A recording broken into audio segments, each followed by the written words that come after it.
G'day, dear listeners. Jono and Jason here to let you know that the Tanakh Tour will be happening again at 2016 this coming November. Are you excited, Jason? I'm super excited. I'm excited because I'm going to get to meet a load of people who normally I only get to interact with on the internet. And so the idea that some of them are going to join us as we tour around the Holy Land and have a look at our Tanakhs and the context of the land and the food and the people that we're talking to, that's mind-blowing for me. I can't wait. Rabbi Tovia Singer will be with us as well as other special guests. So, Jono, someone's sitting at home and they're saying to themselves, I'd really like to find myself on the bus this year with all of my friends and my new friends and my old friends learning all about the Tanakh and all this cool stuff. How do I do it? Yeah, well, you got to go to the website. Go to truth2u.org. You'll click on Tanakh Tour of Israel 2016. That will take you to all the necessary details. You will leave a deposit, and that will secure your place on the bus with us this November.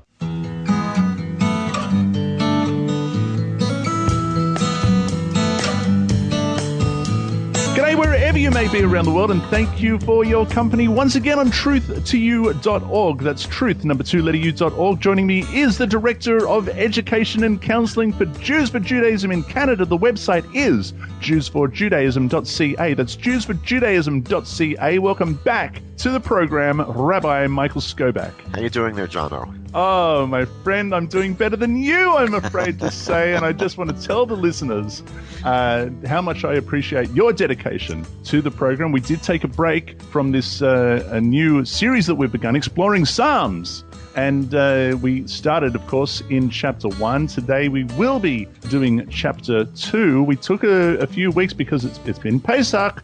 It's been a crazy time of year, a wonderful time of year, but unfortunately, you have caught a nasty, can I say it's a nasty cold? What is it you've got? A rose by any other name. but the dedication of the man, thank you so much, Rabbi Michael Skobac. He says, no, we can record. He said, I'm feeling chipper. Chipper was the word you used. I said that? I can't believe I said that. Yeah, that's what you said. And so here we are, and we are in Psalm chapter 2. Now, what we're doing is we are exploring Psalms. We're going through the Psalms. We're looking at what was happening when this psalm was written, who was the author, what is it about, of course, and also what would Christianity have us believe in regards to this particular chapter. Now, in that particular theme, last recording that we did, chapter 1, Christianity didn't have so much to do with chapter 1. When we come to chapter 2, oh my goodness, all the bells go off. All the bells go off, and so we're going to be looking at that under the microscope as well. Now, with that in mind, Michael, I can read from my art scroll, or I can continue to read from the New King James. What would you prefer me to read from? Should I do eeny, meeny, miny, mo? Well, why don't you read the New King James? We'll do that, and let me read through the chapter first, because the reason why I ask, of course, there's an enormous amount of trickery in the New King James. I'm going to read that, and you can point out, we'll come back to where that trickery is, and you can let us know what the actual text says. It begins like this. Now, first of all, I have a heading, Michael, in Psalm chapter 2 in my New King James Study Bible, the Nelson's Study Bible, the Messiah's triumphant kingdom. And underneath that, there is a reference, a New Testament reference, Acts chapter 4, verse 23 to 31. We'll get there eventually. It says, "Why do the nations rage, and the people plot vain things? The kings of the earth set themselves, and the rulers take counsel together against the Lord and against his anointed." Now, anointed I've got there with a capital A. We'll come back to that. Saying, "Let us break their bonds in pieces and cast their cords from us. He who sits in the heavens shall laugh. The Lord shall hold them in derision. He shall speak to them in his wrath and distress them in his deep displeasure. I have sent my king on my holy hill of Zion. I will declare the decree. The Lord has said to me, you are my son. Today I have begotten you. Ask of me, and I will give you the nations for your inheritance and the ends of the earth for your possession. You shall break them with a rod of iron. You shall dash them to pieces like a potter's vessel. Now, therefore, be wise, O kings, be instructed, you judges of the earth. Serve the Lord with fear and rejoice with trembling. Kiss the Son, lest he be angry, and you perish in the way when his wrath is kindled but a little. Blessed are those who put their trust in him. That is Psalm chapter 2, at least the Christian translation. Michael, where shall we begin? Okay, so, it's interesting that as you go through the entire book of Psalms, we'll notice that almost all the Psalms, not all of them, but almost all of them have some kind of introduction. So it might say a song of David. It might have introduction telling you about the musical instructions. And actually, many Psalms begin Lam Natseach for the musician, or Psalms might begin a song of ascent. There are, I think, 15 of those. Mm-hmm. Some will say a song of Asaph, a song for the dedication of the temple. There's often a introductory phrase at the beginning of the psalm, but Psalm 2 just seems to begin abruptly. And the Talmud, interestingly, sees Psalm 1 and 2 as actually one psalm. It joins them together, yeah. It puts them together. Now, it seems like a very strange thing to do.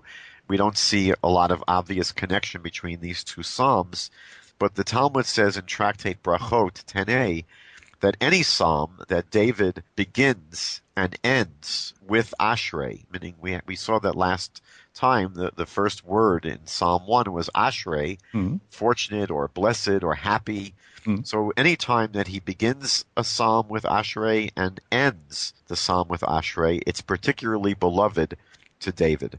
Now, it turns out this is the only place that this happens in the book of Psalms. It makes it seem as if it happens occasionally, but Psalm 1 begins with Ashrei, and the last phrase in Psalm 2 is Ashrei kol hachosim bo, fortunate or happy or blessed are all those who seek him or put their refuge in him. So because of that, because Psalm 2 ends with the same word that Psalm 1 begins with, the Talmud says that this is really one long psalm. And it seems like two different stories altogether. It seems very hard to piece these two together. Psalm 1, we saw, it basically discusses the difference between the righteous and the wicked. Although I didn't notice this until a few days ago, that when you go through Psalm 1, it speaks about the righteous as an individual, right? He who doesn't walk in the way of the wicked, Ha'ish, the man. It speaks about the righteous in a singular, and it contrasts them to the wicked, but it speaks about them in generic terms, the wicked, all of them. So it's interesting that within Psalm 1 you have this contrast between the righteous individual and all those wicked people. And Psalm 2 seems to take it beyond the realm of the individual to the realm of the national. There's a whole conflict here, not between the wicked and the righteous individual, but between the national tensions, really, between Israel and the nations that are hostile to it. So on the simplest level, it's really basically one continuation, meaning that it's really two treatments of the same theme, that in Psalm 1 we have the vindication of the righteous individual and the downfall of the individuals who are not righteous. And in Psalm 2 it's the vindication of the righteous nation and the downfall of all the nations that are hostile to it. The pivot point, obviously, of Psalm 2, though, is back to the individual who represents the nation, which is the king, the Messiah. Mm-hmm. So we'll see actually later on, we get towards the end of Psalm 2, there do seem to be some reasons to connect it back to Psalm 1. But I just wanted to throw that out as an introduction.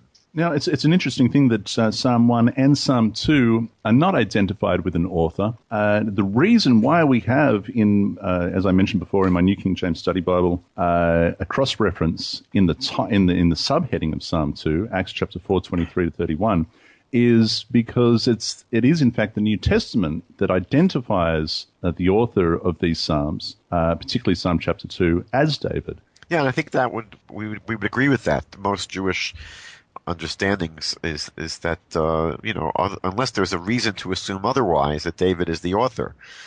Now it's interesting that Psalm 1 had 6 verses, Psalm 2 has 12 verses, and most commentaries see the 12 verses of Psalm 2 as broken up into 4 parts. each part having 3 verses. Mm-hmm. The first 3 verses, and in each part, there's people are being addressed. So in the first 3 verses, the first part, it's the nations of the world, or the nations that surround Israel, that are speaking against God and against his king. Those are the first 3 verses. Mm-hmm. The nations are addressing God and his king. In the next 3 verses, 4 to 6, it's God that addresses these hostile nations. God speaks directly to them.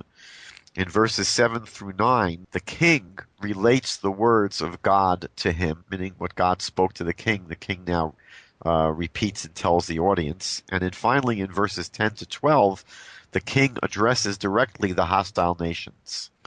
So we'll begin with verse 1, obviously, where the nations now here are really the ones that are speaking. And the first phrase is hard to translate, actually. Lama rugshu goyim. I found, at least a half a dozen translations in the first 6 Jewish versions that I picked up. There are probably more. Some render this as, why are the nations in commotion? The word regesh in modern Hebrew means feelings or strong feelings. So why are they in a tizzy? Why are they in a commotion? Some render this as, why do they shout? I mean, I guess if you're all excited, you shout. Why do the nations... Hang on. Did Yes. you actually find a translation that said, why are they in a tizzy? That's the Michael Skobac translation. Okay. Please continue. Is it tizzy or dizzy? I don't know. A tizzy. You make me dizzy, Miss Lizzie. Why do the nations shout? Why do the nations gather? Many of the translations see this as they're gathering together. Why do the nations rage? Why are they excited? Why are the nations in turbulence? Why, there's something going on with the nations here. And the next phrase, it's interesting that we will see that throughout the book of Psalms, there is this literary style of parallelism. So you'll have a phrase that's basically repeated in the second part of the verse. So the first part is, why the nations all excited? Why are they gathering? And Le'umim Yehugurik, why do the people speak in vain?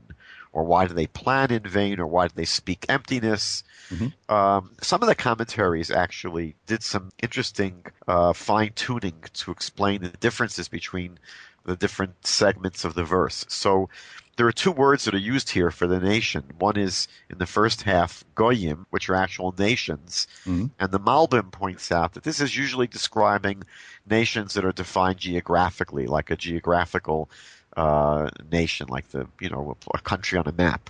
Right. Whereas the second part of the verse uses the phrase le'umim, which are really peoples. And they don't have to be defined geographically. These can be people that are united in a common philosophy or common belief system.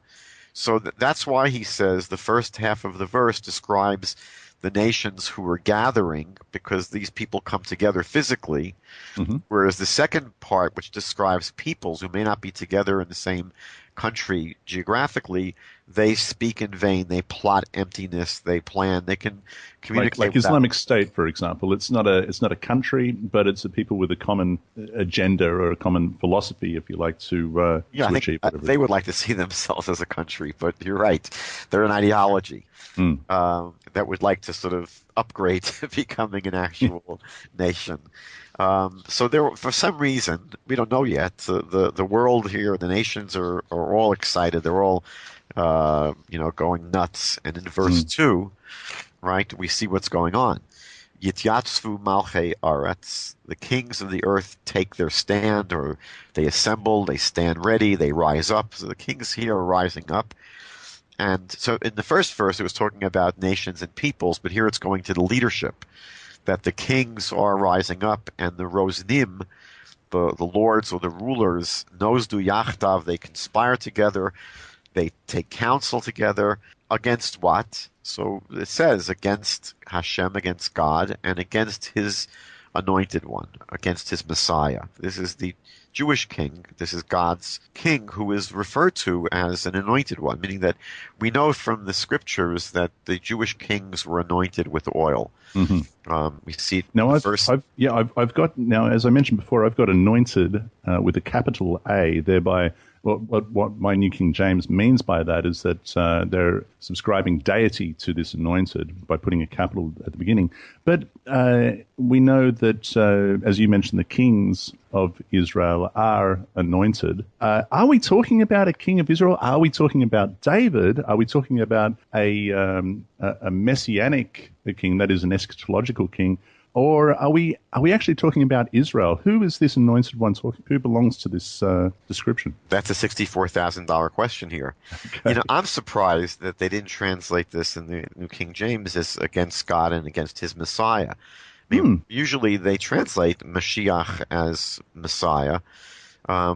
They sort of take the edge off of it here by rendering it as the anointed one rather than just saying straight out the Messiah. But there are basically two approaches among the Jewish commentaries. One is that they pinpoint it to a particular king, historical king, which is David himself. And it's speaking about the opposition that came up, that arose to David's kingship. We know, for example, that shortly after the tribes got together and all anointed him as their king, they accepted him as their king. So in the second book of Samuel, chapter 5, we're told that the Philistines, as soon as they heard that David, was now the ruler over all the tribes, they came to attack. And a few chapters later, in 2 Samuel chapter 10, the Arameans come to attack. So David's consolidation of the kingship got people nervous. And, they were anticipating that, if this powerful king begins flexing his muscles, it's going to cramp our style, and, we want to sort of nip this in the bud.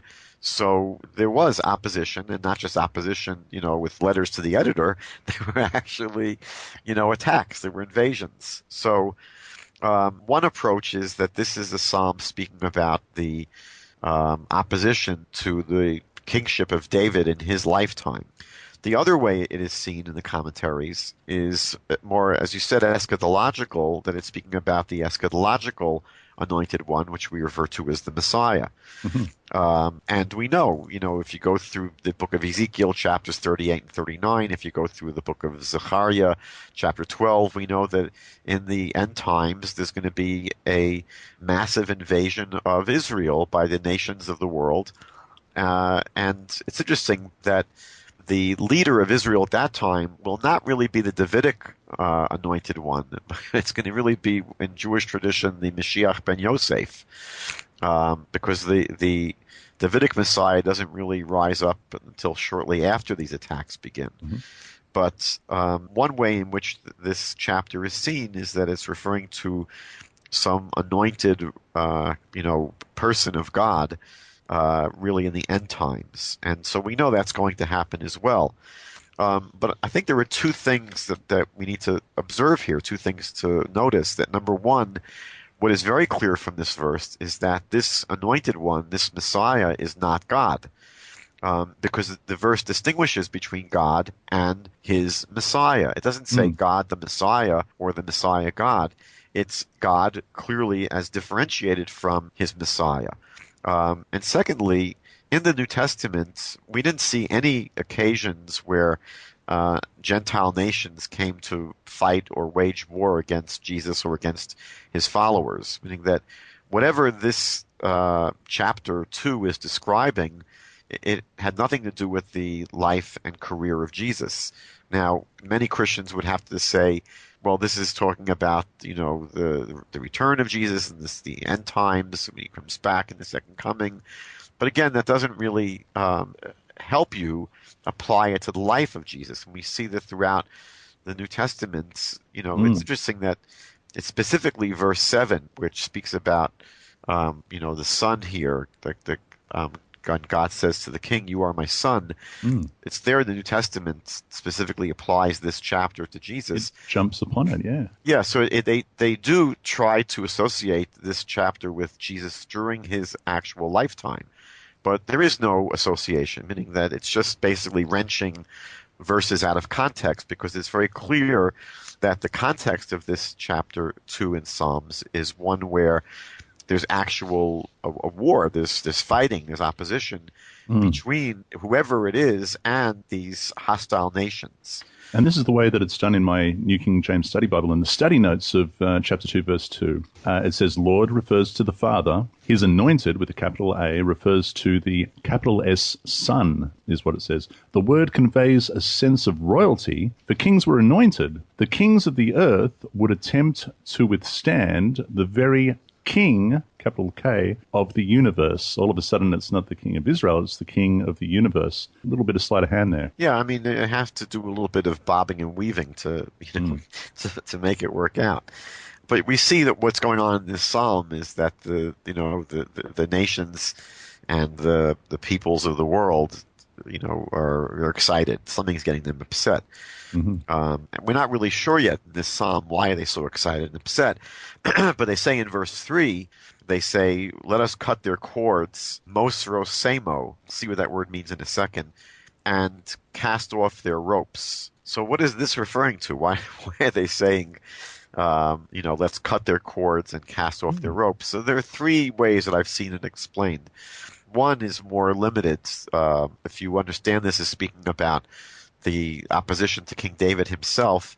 So the opponents of David, let's say the Philistines, may have been plotting to somehow sever the bonds of agreement and sort of unity between the different tribes of Israel that came together to support David. Meaning that if they feel threatened by David's solid reign and his united. I mean, look, we're going through election season in the United States where it doesn't look like the president's going to have widespread support if he gets elected or she gets elected. So what was scary was that all the 12 tribes were pretty securely behind David, and they were a powerful nation. So one way this is understood is that they want to somehow disrupt the unity among the tribes themselves. Probably a better rendering is that the nations felt threatened by a secure and powerful Israel. And so these references to the cords and the ropes, really, they're talking about Israel is seen as a political threat, that they felt they're now going to be under the control of Israel. They'll be restrained by Israel. These are what cords and the ropes represent. Probably the best way of understanding it, though, and we'll see this is consistent with the rest of the psalm, and this is really developed beautifully by Shimshon Raphael Hirsch in his analysis of the psalm and in the psalms in general, is that we know that the nation of Israel are supposed to be a light to the nations. We have a mandate to really teach the world about the ways of God, and ultimately this will be fulfilled in the Messianic realm and under all the powerful messianic kings that we've had. So the word in the first phrase here, mosrosemo, cords, but it has as its root also the word musar, which means restraint, moral discipline. And so what they seem to be rebelling against is the idea that if the nation of Israel and their kings are able to succeed in their ultimate mission, their ultimate mission is not to exert political control over the rest of the world, but it is to basically bring moral clarity and moral vision and self-discipline to the world, and that's what they're rebelling against. So that they basically want to cut this off of them. They don't want this moral restraint and self-discipline. This is the interpretation that I'm inclined to lean towards, and one of the reasons for that is because it says in verse 3, let us break their bonds in pieces and cast away their cords from us. And if the there is in reference to the Lord and his anointed and his king, then that would make more sense to me rather than perhaps the king and the people of Israel. The bonds and the cords are in reference to the Torah, the light which Israel is to shine that is given by our Creator. That just rings true to me. Yeah, I think we'll see it as the psalm goes along, that really interpretation bears itself out. Now we're going to move into the next part of the psalm. The next three verses is where God now speaks directly to the nations. We've seen that the nations are all upset. We know what's upsetting them now, And in verse 4, God, it says he sits in heaven, he dwells in heaven. He who dwells in heaven, that doesn't refer to God directly. It speaks about God as the one who dwells in heaven, will laugh, and the Lord will mock them. I mean, you can imagine the scene here is that, I always think of, going back to the Exodus story, that, the Almighty decimated the Egyptians, these 10 plagues, and then the splitting of the sea. And, there was a year worth of these incredible supernatural miracles that totally devastated Egypt and showed God's absolute control over every aspect of nature and creation. And then these nutcases from Malek, what was in their mind? Like, who in the world would have started up with Israel at that point? So you would think that God is going to look down at them and say, "What are you, crazy?" The interesting thing about this is that it says in the beginning of chapter 4, he shall laugh, and he shall hold them in derision. Now, he's laughing in a mocking sense of his opposition, and then he shall speak to them in his wrath. So he's angry with them, and it says, and distress them in his deep displeasure. He's angry with them, he is displeased with them, yet he laughs mockingly at them. Yeah, because, it's pathetic. If they understood who they were dealing with, they're plotting, they're getting together, and the beginning of the psalm speaks about them, almost as if they're having these secret meetings of what we're going to do about the Jewish problem. It's not a bunch of ragtag people that are in some ghetto. They're talking about the nation that God is behind and the nation that God is supporting, and this is the anointed one that represents God in the world, and obviously. They're dealing here not just with the people of Israel. They're dealing with the Lord of the universe. And God is, looking down at this and saying, what are they, out of their minds? So it's pathetic. Their scheming is just all in vain.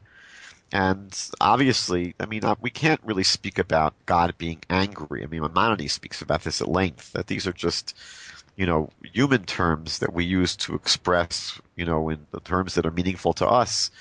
Is it really not something that we can consider, that God expresses wrath? I personally don't have a problem with that. It's hard to speak about God being angry or getting angry. What we can say is that when we look at God's actions, we would describe it as anger. But Maimonides is just concerned about the idea that God, doesn't change. So to have changing emotions,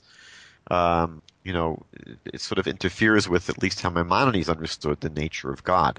It's sort of humanizing God to have him just a big human being who gets That's happy. Interesting, because surely he can be consistent and yet express. That's something interesting to think about. I would have no problem with the diversity of emotion that God would express in the text. Understanding that he is consistent throughout. Maimonides, if you get into his philosophy system, he was very, very, he was concerned about not conceiving of God too much in human terms. That God ultimately is not human. He's not a big, powerful human being, and he's different than us. And so Maimonides says that when the Bible uses these kind of terms, this kind of language, it's using the kind of language which is meaningful to us, meaning we would see this as an expression of anger.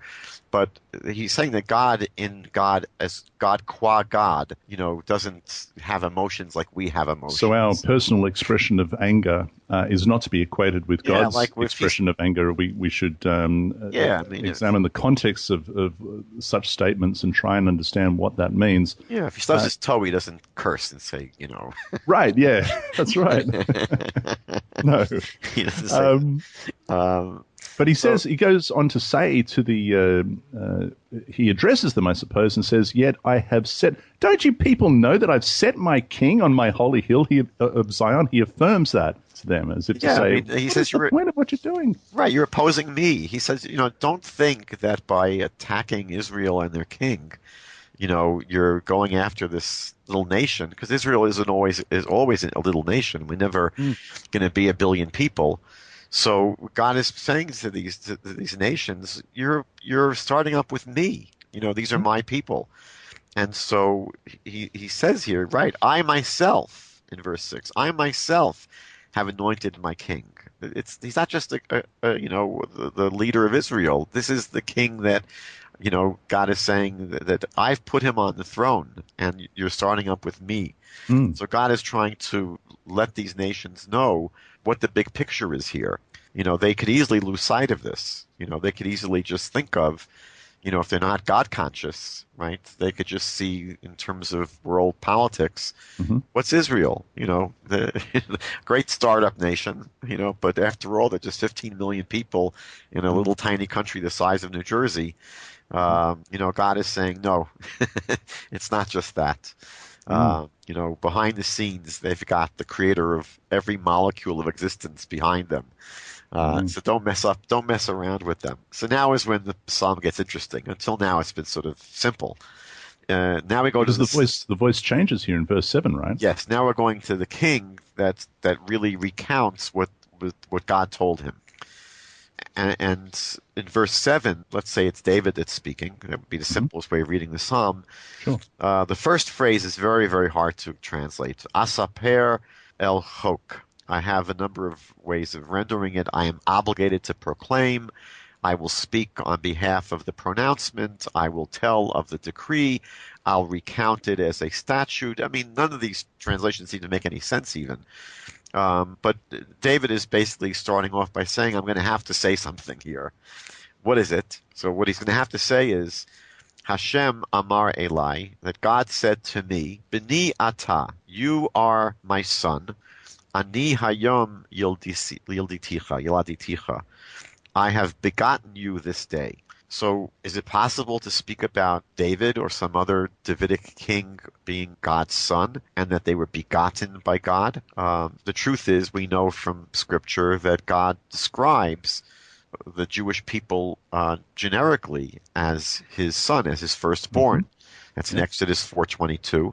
Yeah. We see that in 2 Samuel 7:14. God specifically refers to Solomon as his son. He says, I will be a father. Name.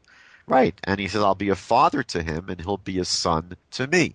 That's recapitulated in 1 Chronicles 28:6. And we see in Psalm 89, verses 27 to 28, regarding David, that God says, he will cry to me that you are my father, my Lord, the rock of my salvation, and I, in return, will make him my firstborn. Interestingly, by the way, if you go to Deuteronomy chapter 32, it speaks of God literally giving birth to the nation of Israel. So these kind of terms about someone being God's son and God giving birth to them, it doesn't imply divinity, as obviously all Christian understandings of this chapter assume. Right? Their assumption is that if it's speaking about God's son, it implies deity. And clearly, Solomon was not divine, and was not a god. David was not divine. The Jewish people as a nation are not gods. So there's sort of a tendency, for when the Christian ear hears these words, Son of God, God's Son, to sort of make the jump and assume that it's describing divinity. That's just a misunderstanding, really, of these terms. Obviously, what it means is it's a way of expressing a special closeness, a special relationship. Obviously, it's not a literal father-son relationship, but it uses that metaphor, like, by the way, the Bible does all over the place. For example, in describing the closeness of a relationship between God and the people of Israel. So there's the imagery of a husband and a wife, or father and children. I mean, these are all images that, again, they're used in the Bible because they evoke a certain reaction in the reader. If it would have said politician and citizen, right? there's no inner feeling of warmth and closeness. So the Bible uses these terms because they are powerful expressions. And so now let me just ask you before you continue in verse 7, you are my son. Just to clarify, because we're going to talk about this a little later on, the word in Hebrew for son used in that phrase? So the root is the word ben. Ben is son, and here it's my son. So it has the the suffix of the yud at the end, beni. Beni Beni. would be the way of saying ben shali. Ben shali is beni. So Beni is my son, and Ben would be just son. Excellent. And you're right. You're sort of setting us up for an important Just want to clarify that before we get Yes. any further. It goes on in verse 8, ask of me, and I will give you the nations for your inheritance and the ends of the earth for your possession. You shall break them with the rod of iron. You shall dash them to pieces like a potter's vessel. Now, that's also quoted in the New Testament. I believe it's... I think it's Revelation chapter 2. Oh, it is. It's Revelation chapter 2, verse 27. It's in red, Michael. It's in red. Very exciting when it's in red. It's interesting that, God is basically saying to the king, ask of me, and I'll make the nations your inheritance. By the way, this again reinforces the idea that the king is not God, meaning if the king here was God, he wouldn't need God to give him anything. He would have it already. But what does it mean that I'm going to make the nations your inheritance? By the way, when it comes to the life of King David, so in 1 Chronicles 14:17, we're told that when David consolidated his reign and his rulership really spread, so it says in that verse, David's reputation spread throughout all of the lands, and God cast a fear of him over all the nations. So we see that in David's lifetime, this was taking place. That there was sort of the spread of the power of the nation in David. We know that after Solomon's lifetime, for sure, the nation became very dominant in the world. But I don't think that's what it really necessarily has to only refer to. We know again that the ultimate design of the Scripture is that Israel's impact on the world will not be to exert any kind of political dominance or a political rulership over the world, but the nation is to become the teachers of all the nations. And ultimately, what is described here is the submission of the world to the moral law and the Torah teachings that God wants Israel to spread. And again, we see that the Bible is full of references to this being ultimately accomplished one day. We see many passages. For example, Isaiah chapter 60 speaks about all the nations coming to the light of Israel, or Zechariah chapter 8, where it speaks about the nations coming to the people and asking them to teach them about the ways of God. So what this is speaking about here is when we receive the inheritance of the nations, it's really an expression that one day the nations will really come to Israel for what Israel was created to give them. And what's interesting is the way Shamshon Frol Hirsch sees verse 9 is that it's not necessarily a directive to go out and smash them with rods of iron. What it really is saying is that hopefully, they'll be inspired and persuaded to follow the moral instruction of Israel on their own. I mean, that's hopefully it won't have to come to that.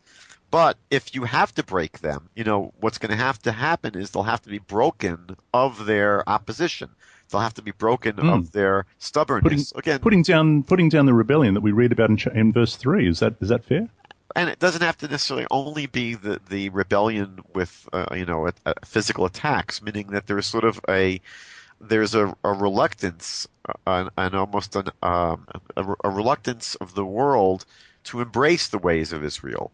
And so this is more of a philosophical and moral battle than a geopolitical military fight that's going on.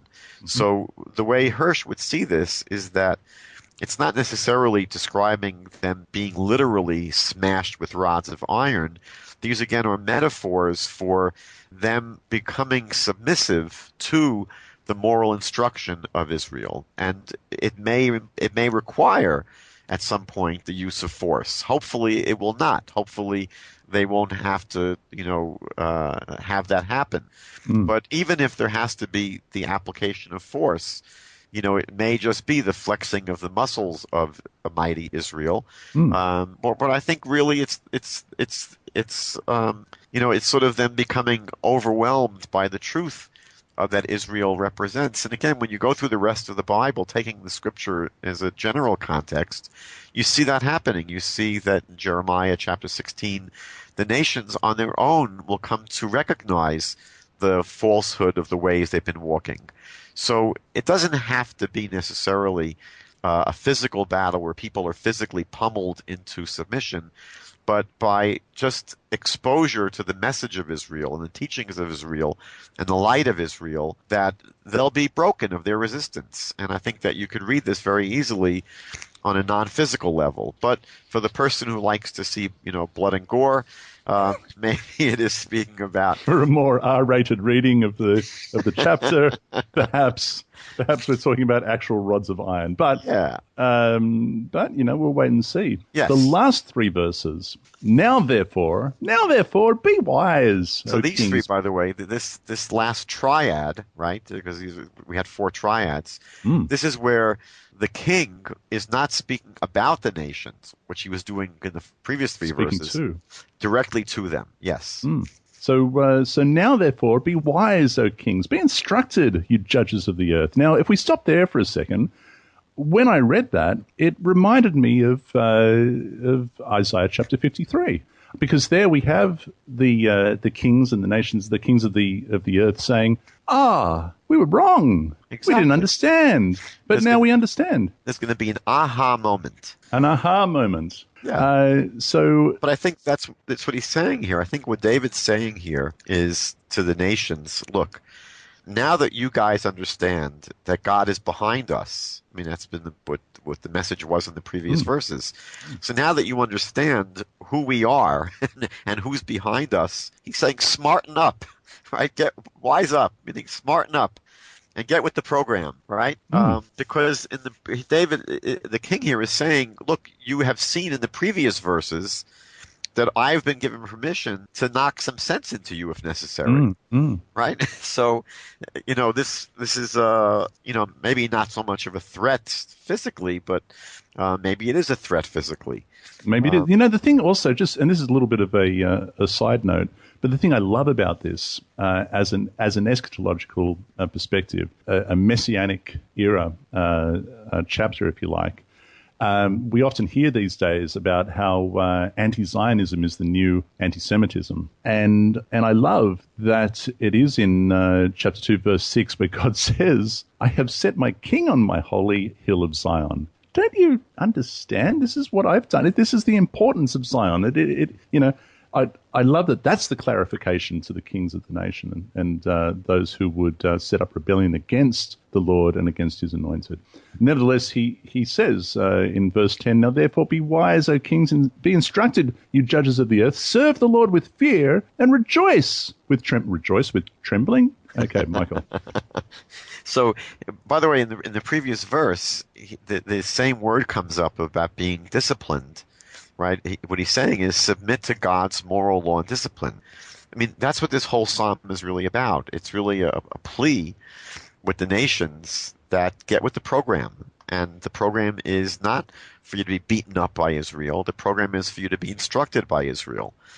And so what he says in verse 11 is that you should serve God with awe. Fear is often the word that's used. I'm not sure if fear really captures it properly, but it means really that we should serve God being in awe of his greatness, being in awe of his majesty, being in awe of just who we're dealing with.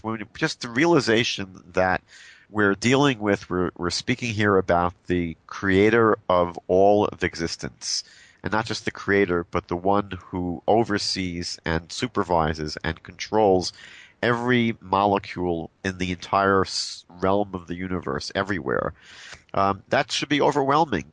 We should be almost frozen and paralyzed and frozen when you think of that. I remember when I was in 8th grade, my science teacher spoke about outer space, and he said it goes on forever, infinitely. And I remember I started crying in the class because my little 8th grade mind was trying to picture space not ending. It was hard for me to grasp how big it was, and my brain started to hurt. I was crying. Yeah, I can really relate to that as an adult. In fact, only a couple of years ago, I remember standing out in a paddock in the middle of the country, looking there was no moon that night, and it was a crystal clear night, and looking at the Milky Way, and standing there in awe. Yeah, and you're right, in awe, and realizing that this is our God and this is our Creator. And I have to say, I felt like I didn't have a reason to feel that I should be in trouble, but I felt like I should be in trouble. I felt like I felt a sense of fear.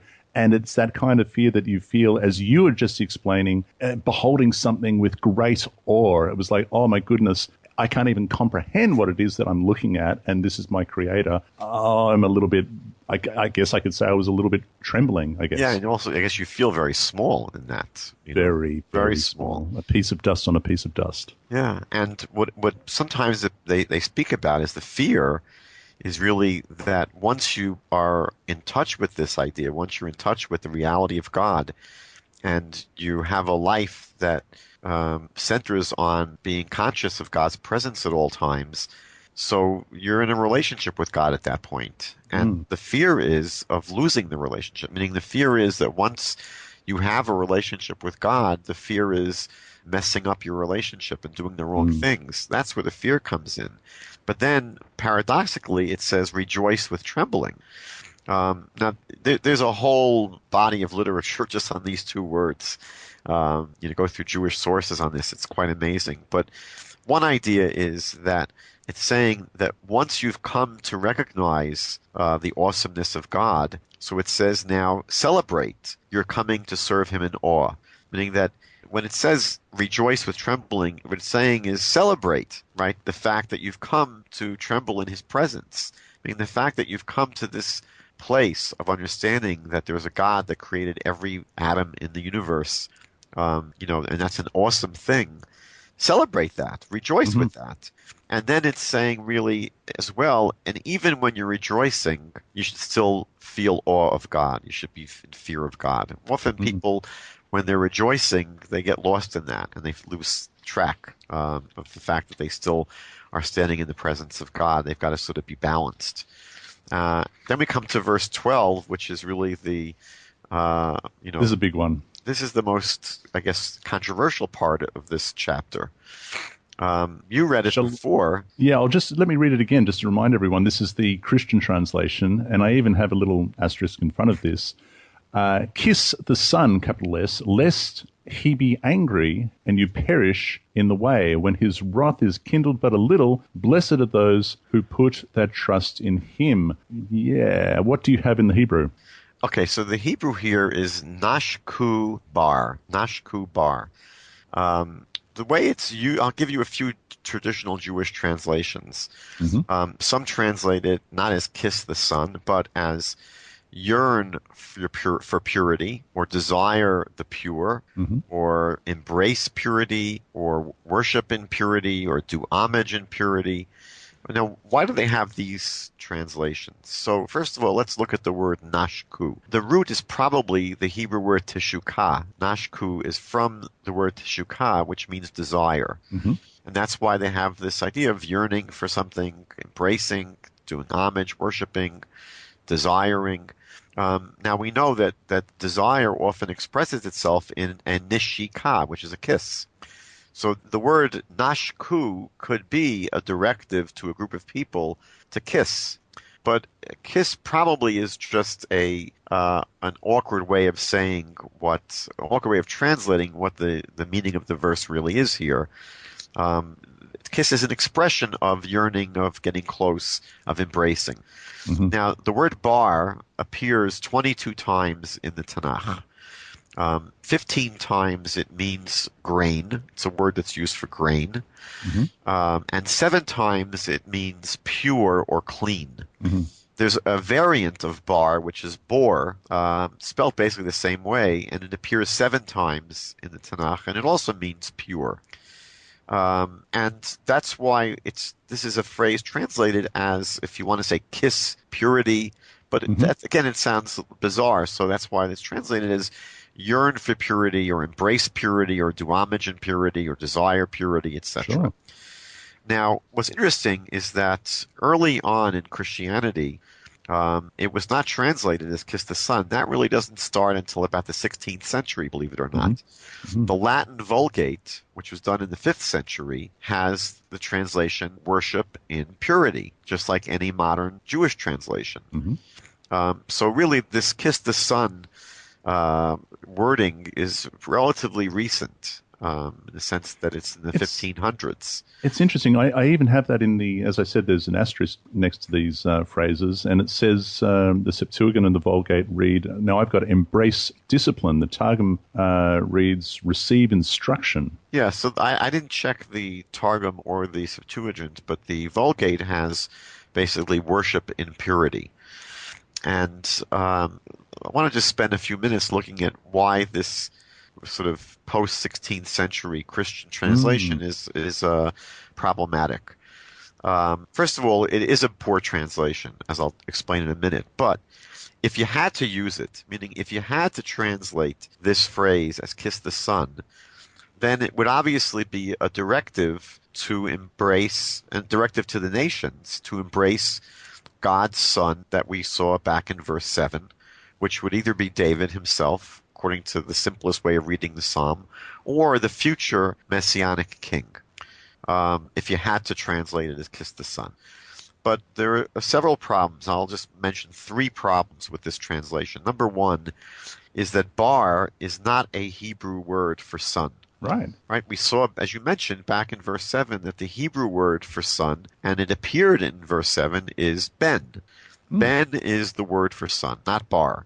Now, bar is an Aramaic word that could either mean son or son of. For example, we have the bar mitzvah, right, which means son of commandments, the construct form of the commandments, meaning that he's now, he's now pertains to the commandments.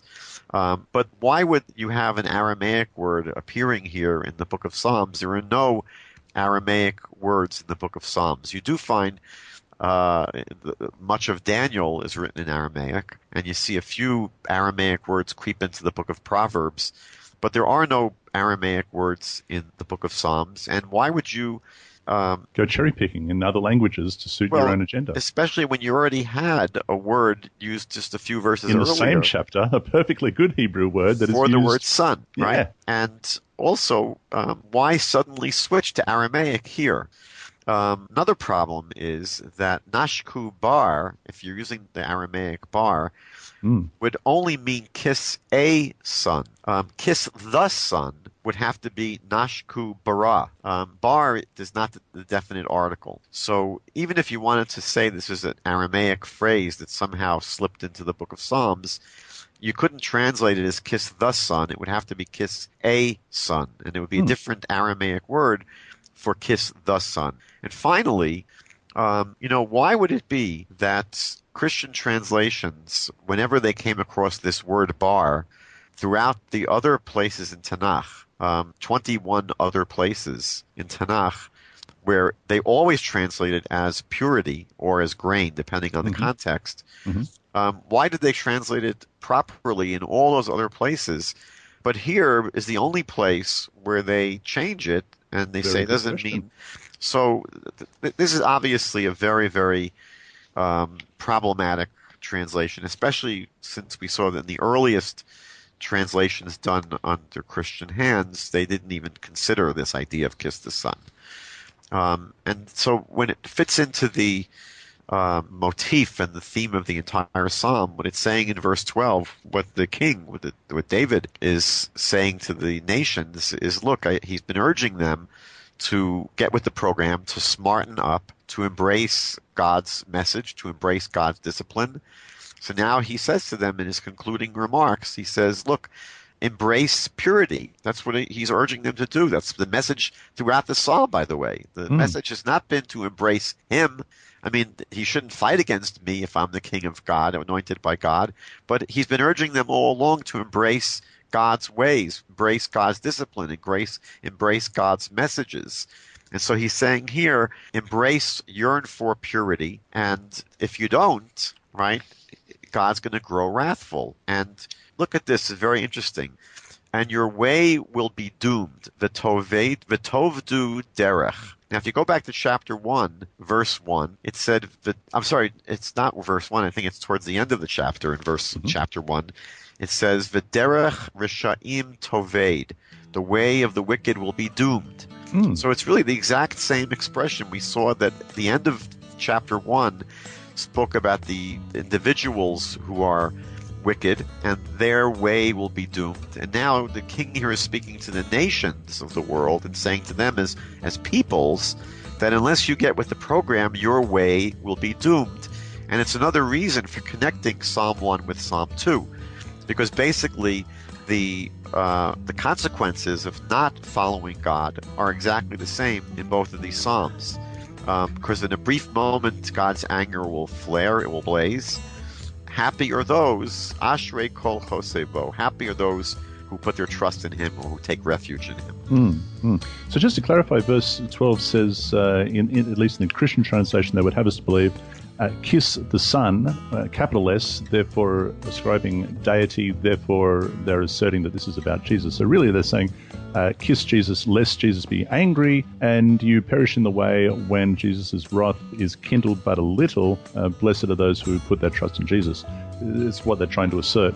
Yeah, and obviously, if you insisted, again, I mentioned that if you insist that the word bar there means son, it would not be God himself, though. It's talking about the Son back in verse 7, where it's God that anoints this king, who is the Son. So, yeah, there's no divinity, there's no deity that's attached to the Son that's mentioned earlier in the Psalm. That's very clear. So just to read again, just going back to the verse you highlighted, chapter 1, verse 6, for the Lord knows the way of the righteous, but the way of the ungodly shall perish. And now chapter 2 today ends with, blessed are those who put their trust in Him, and Ashrei, as you mentioned, is the word that it ends with. Yes. Beautiful. Yeah. I can't believe that we did it in under an hour. That's mind-blowing. There must be a God. Thank you so much, Rabbi Michael Skobac. And again, thank you so much for coming on when you're not entirely 100%, and may you be 100% very, very soon. But thank you for your dedication to the program, Exploring Psalms. Dear listeners, we will get to chapter 3 sometime very soon. Looking forward to having you back on the program, my dear friend. And until then, be blessed, be set apart for the truth of our Father's word. Shalom.